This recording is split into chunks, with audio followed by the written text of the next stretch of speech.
Give me that again. Give the camera that again. The cheapest machine could be your most expensive investment.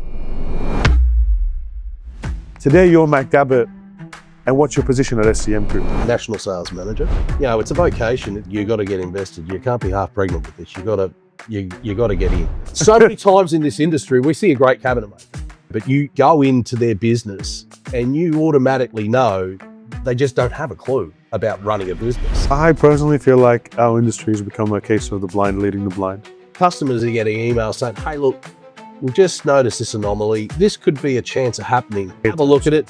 Might be worth ordering the part. That's why we have predictive maintenance. Absolutely. It's crystal ball stuff. Automation creates problems when? Adding automation to a bad process just means you have bad process with automation involved. You're setting yourself up to fail, aren't you? Many good men would work too hard, Mm-hmm. and the result for working hard was a family that was lost because they were absent. Yeah. But I think ultimately it's the betterment, isn't it? You want your freedom, you want a better life for your family. If those things aren't coming with the terrain, what the hell are you doing? What's some words of wisdom that you could share with us on what we're about to embark on as this next phase? Yeah, look, Because people are anxious and unsure on what's going to happen. you can't be